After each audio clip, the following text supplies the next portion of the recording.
Hölgyeim és uraim, itt ülünk saját kertembe, Csamangó Józsi bácsival, a nagy tudású, tiszteletre méltó nagybácsival. Ő támogatta meg 20 millió forinttal ezt a tűzijátékot. Hát mégis, hogy történt ez, Józsi bácsi? Fiam, nem akarok oktató szándékkal föllépni, de nem 20 millió volt, hanem 30 millió volt. Tévedtem. És én fölajánlottam az államnak, amit egyébként is elvett volna tőlem. 30 milliót én szívesen adtam oda nekik.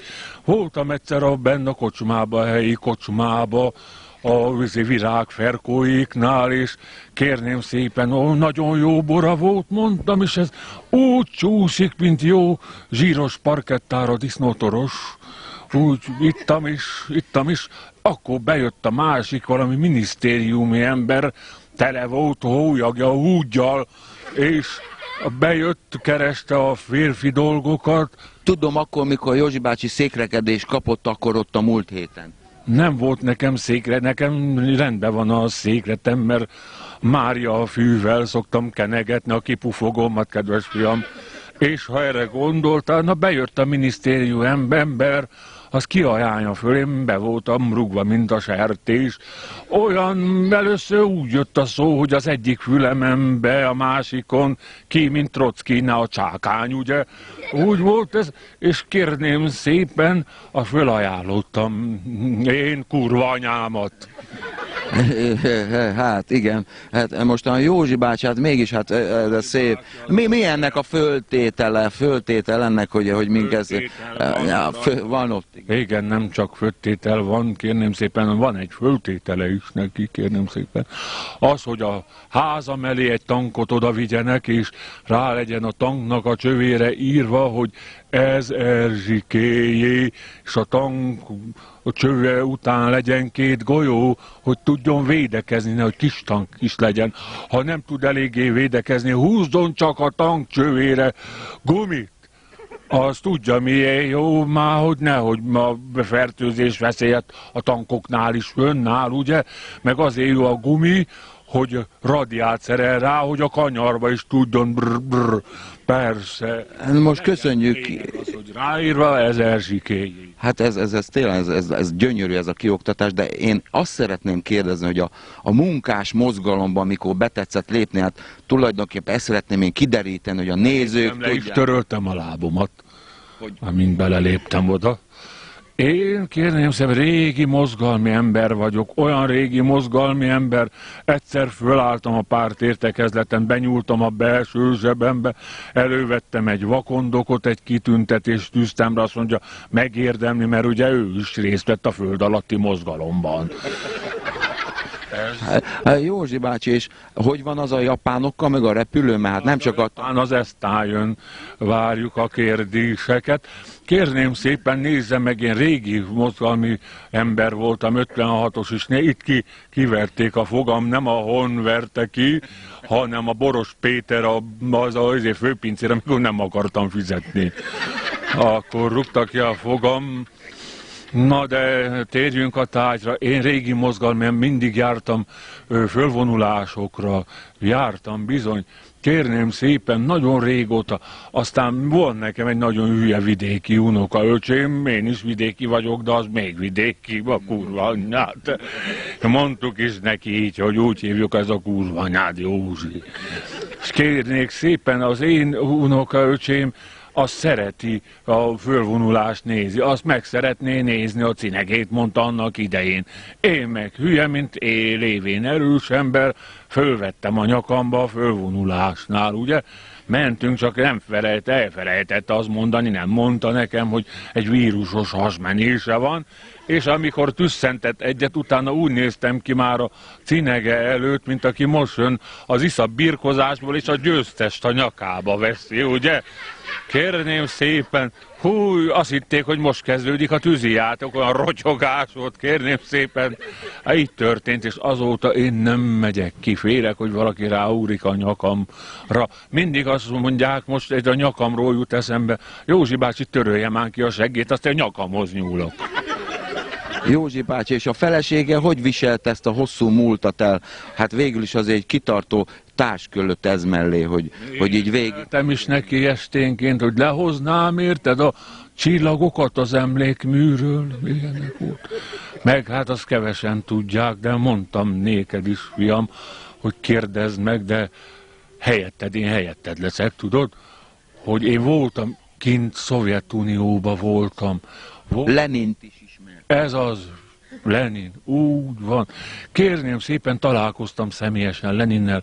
Először akkor találkoztam én Leninnel, amikor Olga Hovatova, az a híres munkáslány, Lenin beszédjén fölbuzdulva, gyerekek, maradjatok fölbuzdulva, kérném szépen, annyira fölhergelte magát, egy szál pöndölybe beszaladt a cári katonai akadémiára, fölugrott a kecskelábú asztalra, széthúzta a blúzát, és azt mondta, ide lőjetek!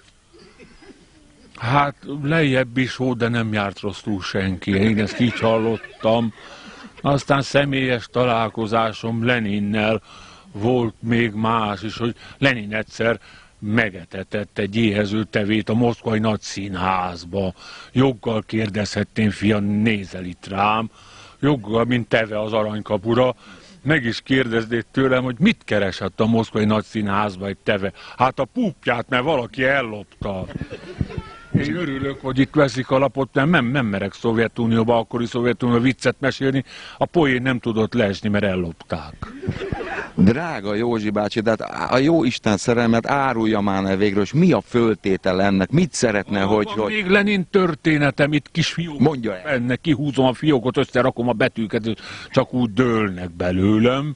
Kérem szépen, Lenin 40 napja ment a Gobbi sivatagba, ment Hildával együtt, mentek, kérném szépen, és éheztek az emberek. Ekkor oda ment a Lenin egy ödémás pásztor lábához, és vizet fakasztott belőle.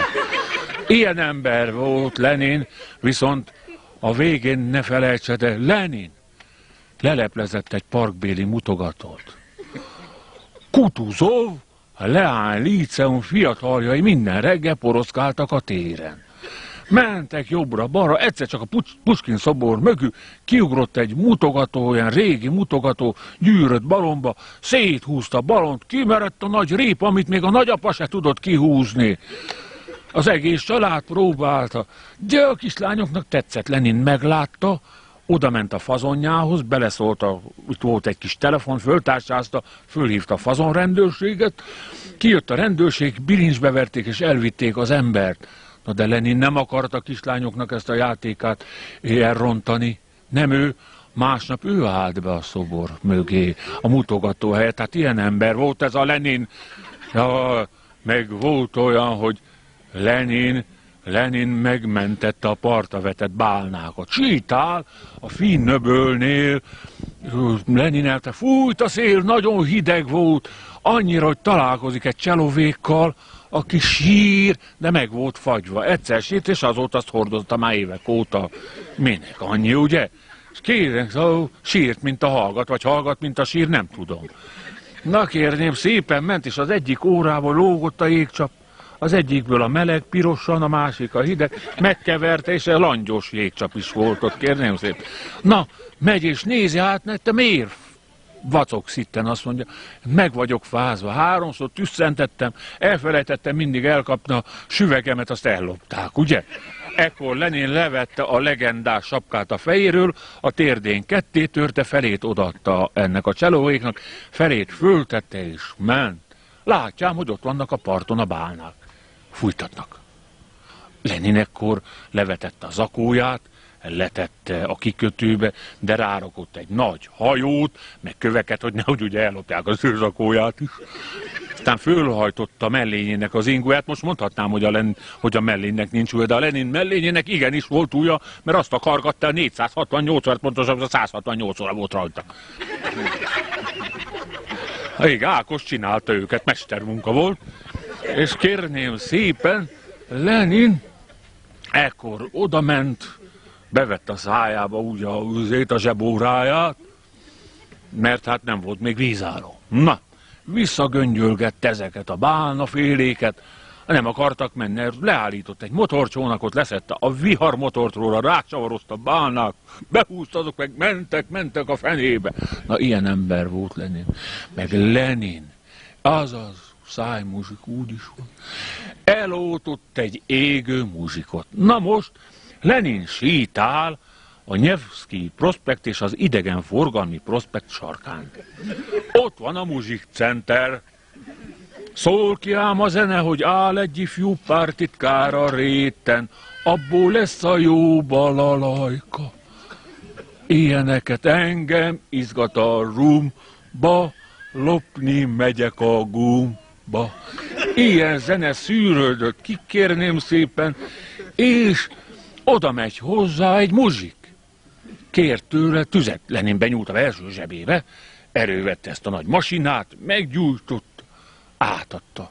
Ekkor kivett, ugye a cselóvék, ez a muzsik cselóvék, kivett egy ilyen nagy cigarettát, amiből ugye ekkora volt a cigaretta, a többi a szopóka. Akkora szopókája volt, mint Timofej bácsinak. Ez így meg volt itt tördelve, hogy a nagy kesztyűbe is tudja szívni, Timofej bácsit, persze természetes, és kérném szépen, és amikor mennek a víz alatt, akkor is tudják szívni, ki ne aludjon, nagy érték a tűz odakint, kérném szépen. És oda ment, meggyújtja, lángra lobban a muzsik. Ég, de hát nem a húslevestől, hanem a vodkától. Recseg, ropog, hullik a cserép a fejéből. Anyák ugranak ki a muzsikból gyerekekkel. Egy megcsalt fér, ekkora szar van rajta a melltartó. Ugrik kifele mindenki, akkor Lenin benyúl belső zsebébe, onnan kivett 40 liter vizet, és eloltotta a muzsikot. Mert ne felejtsd el, fiam, Leninnél mindig volt 40 liter víz a belső zsebében, na ilyen ember volt Lenin. Én viszont láttam, kezembe akadt egy dokumentum, és ott a Lenin történeteknek sajnos vége. Van nekem egy olyan fényképem 3 oldalról lefényképezve, amin Lenin kézrátétellel kinyit egy pénztárcát. Hát ilyen ember volt Lenin.